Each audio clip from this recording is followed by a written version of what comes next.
Hey, I'm Jonathan Sewell at Mitchell Mazda on the Boulevard in Enterprise, and I'm standing with the 2021 Mazda CX-30 with Premium package. We got several new updates this year, so we're going to jump all in and cover the inside, the outside, and all around. But before we do, of course, go ahead and click the subscribe button below so that you can be subscribed to my channel, and as always, ding that bell so that you'll be notified first of all new 2021 information. CX-30, CX-5, CX-9, the whole gamut of Mazdas coming almost every day now. So much information to talk about. But also I'm looking about giving out some 100th anniversary memorabilia for those that are notified and can jump in and comment first or early. So make sure and ding that bell. Let's jump into it.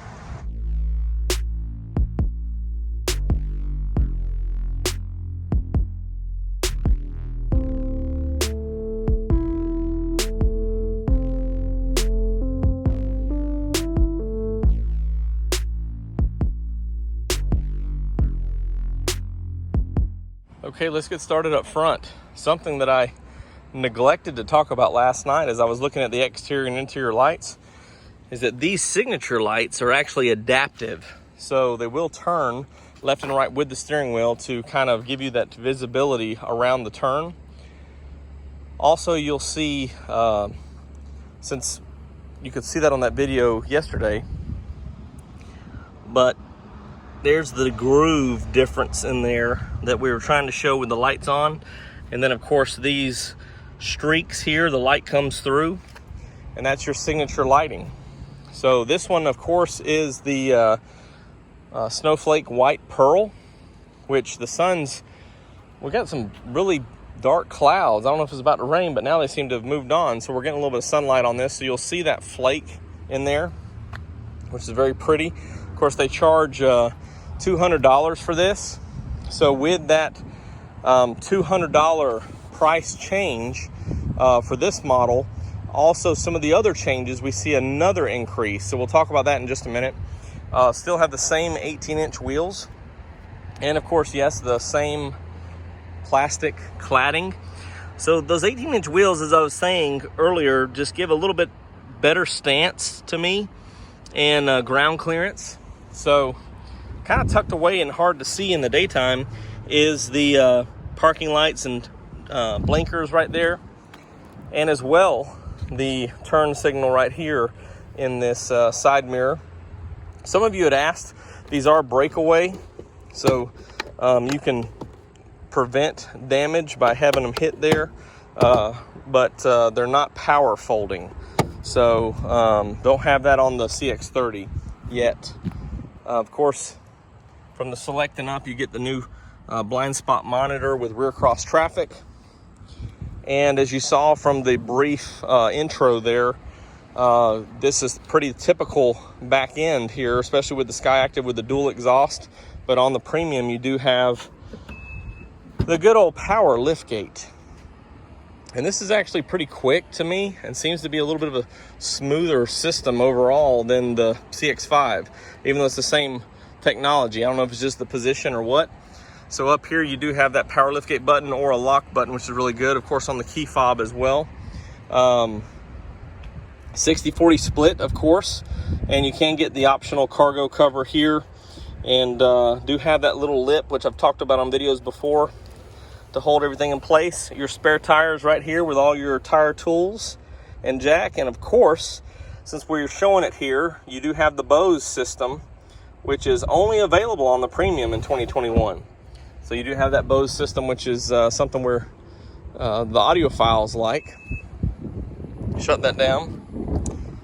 Wind is picking up here. I hope my audio doesn't suffer too bad.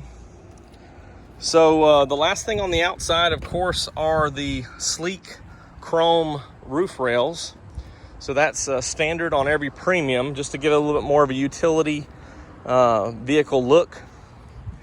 And just looking down the top there, you can see there actually are quite a bit of distance there, so you can attach the crossbars to carry whatever you need to carry that won't fit on the inside.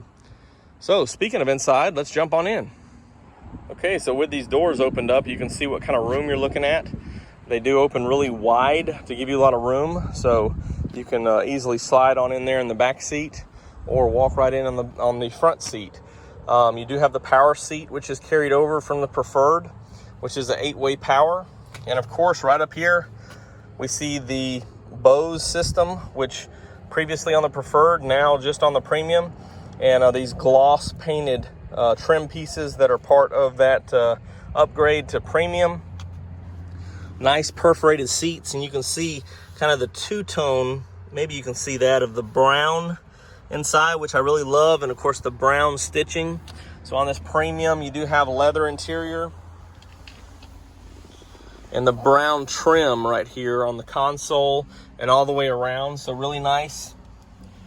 As well as, I think you got more light over here, the door. So the black and the brown looks good. The black and the brown and the white looks really good. And I'll show you a little bit of that interior, which is on the silver one that we have in stock.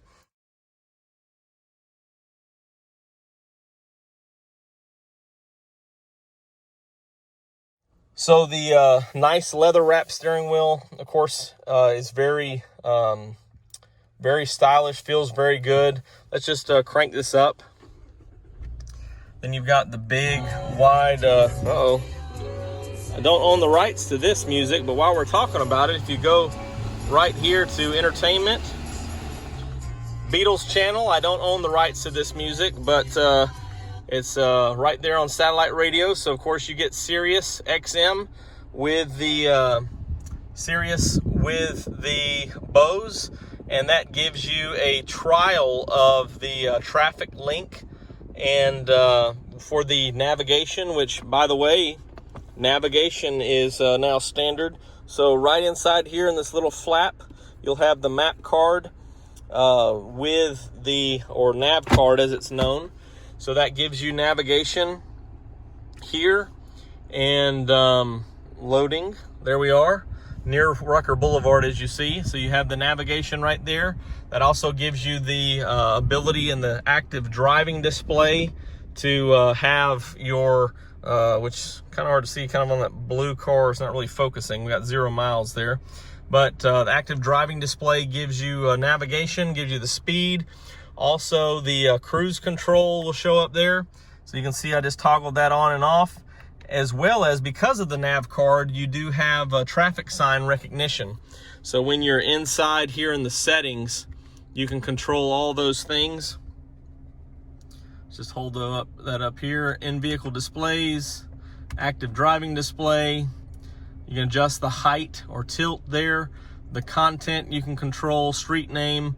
All this stuff will show up with the check mark there in the active driving display, traffic sign recognition. So again, that is an upgrade and you pay for that. So I will go over that pricing in just a minute.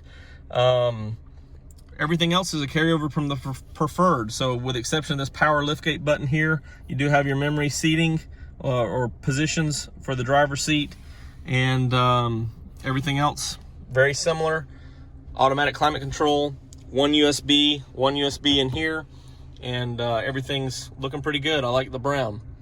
Of course, your controls up here for the moonroof and occupant classification system, as well as airbag notification and the nice stylish rear view mirror.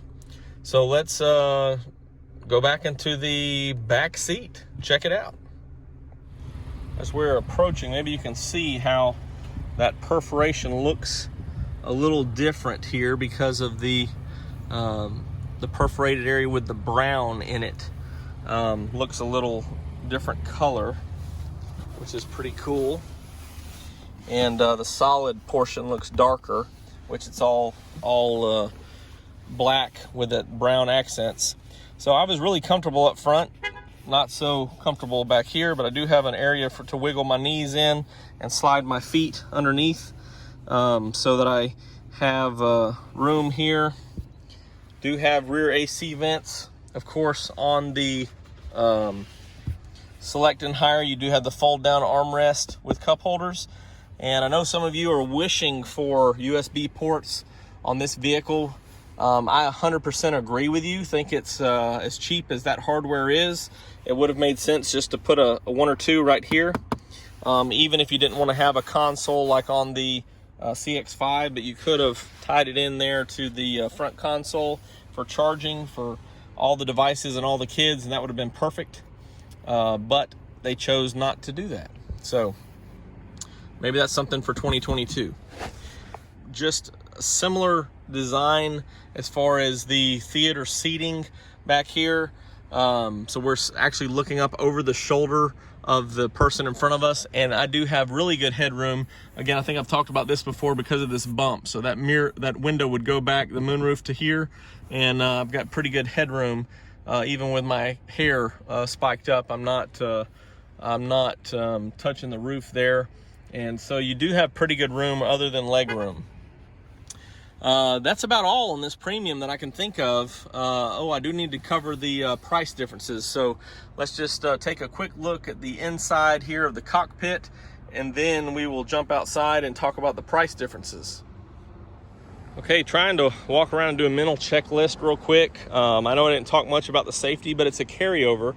So we have the full eye active sense safety features, including the radar, cruise control, the camera up top for auto high beams, lane keep assist, lane departure alert, and specifically with this Bose, we know you get a shark fin antenna, but the one thing I didn't elaborate on is the traffic and travel link with the Mazda navigation system and this satellite radio gets you 3 years of that trial, so that's pretty nice. And I did misspeak. This year, the Snowflake White Pearl paint charge is $395, where it was $200 last year. So paint's obviously gone up a little bit, is what I'm guessing. So you got a $395 here, so that's $195 more. And then the total here, because of the nav card, is $30,045, whereas last year it was $29,500 for this same color. So it goes up about $545, and $195 of that is the nav card. So that's about $350 for the nav card, which is what we expect it to be from Mazda, and you do get updates on that. So it's not a one and done situation. So here is the 2021 Premium, and if you have any questions or comments, as always, drop a comment down below this video and I respond as quick as I can. And I appreciate every single one of you asking questions and having requests for videos. And I'll keep them coming as long as the vehicles are here and I'm able with the weather. I'm Jonathan Sewell Sales at Mitchell Mazda. And I really think that now's the time for all of you to consider your very own Mazda. I know there's been a lot more questions about this infotainment that's coming to the CX-5 as well. So this is what it looks like on the CX-30. I'm backing up now, so it is a little bit better resolution, except still smaller than the full 8.8-inch screen. But that's okay. I like the resolution. You can actually see the detail on the asphalt here, and it's better overall for me. So there it is.